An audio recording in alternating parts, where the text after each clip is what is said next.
Welcome back, Happy Clams. I hope you all enjoyed your holidays. As we look down the long road through 2017, many of us like to make New Year's resolutions, including me. I love to make goals for myself that will improve my lot in life and will ultimately, well, by now you know what I want, will ultimately make me happy. Today's goal, make a video about increasing happiness through goals and resolutions.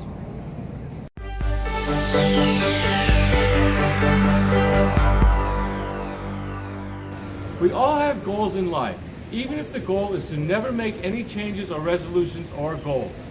We all want more happiness, and goals can be great roadmaps to direct us right there. Step 1, decide what I want. Easy to say, right?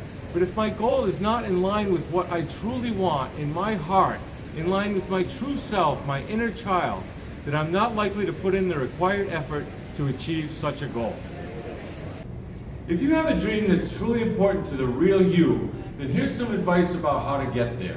Set goals. And by that, I mean make it real, make it concrete, write it down. Thoughts whiz through our brain all the time, flashing and fleeting. But when it's written down, we make it more permanent, more solid, more deserving of our attention, and much harder to ignore. I may think about a goal for a long time, but once I write it down, it gets done pretty quickly. Next. Estimate how long you expect it will take you to accomplish your goal.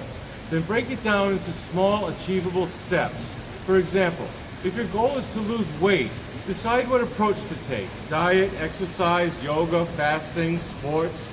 Choose what sounds most fun to you. Then write it down. Make a plan. Writing down all your enjoyable steps that you want to take will make it much easier to stick to your plan. I resolved to lose 20 pounds last year, and I did. But sadly, I gained back 30. My goal today is to shoot this video. To get to this point, I needed a plan.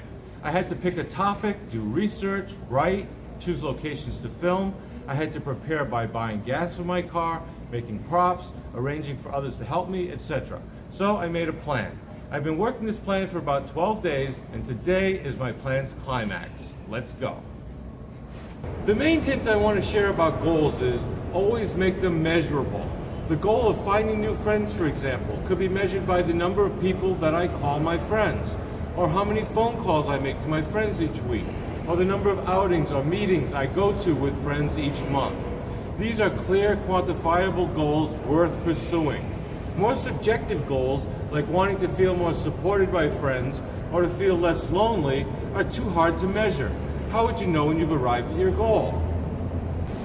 Studies show that only a small percentage of people ever make goals, and the great majority of those goals are never materialized. On the other hand, the large majority of those with very successful careers and those who enjoy great life satisfaction are making and realizing their goals all the time. Calendars and appointment books are definitely my friends. I revel in self-appreciation when I check off the tasks that I set for myself. That's why I try not to set myself up for failure.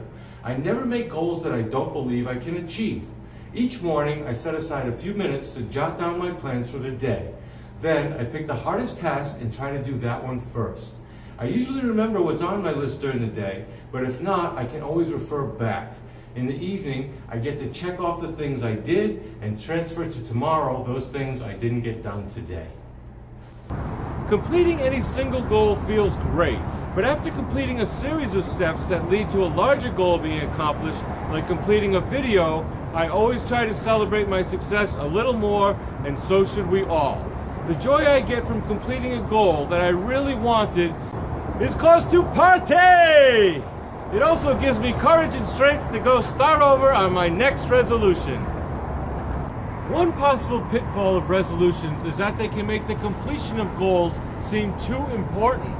Unfinished goals can send people down their emotional staircase. It makes them feel like failures. So be careful what you wish for and be flexible. My original goal for this video was to climb Mount Rainier with my equipment and my cameraman. When I realized that was quite impossible, I could have given up or I could have adjusted my goal, which is what I did. Be flexible with deadlines too. For example, if your goal is to find a new job in 6 months, don't give up when month 7 rolls around. You know what Steinbeck said about the best laid plans of mice and men? Remember, the point of goals is to have fun, not to beat yourself up if you fail to meet your goals. If I enjoy each step along the way, I won't be so desperate to reach that top step or to complete my goal on time. Remember, in life, the joy is in the journey, not the destination. I started out my career with nothing, but I still have some left. I don't like to just let life happen to me. I like to reach for the things I want. I like to live my life purposefully and to strive for what I think will make me happy. Making resolutions and setting goals for myself help me live deliberately, to achieve big things for myself, and I wish the same for every one of you. Thanks for watching. Choose happiness!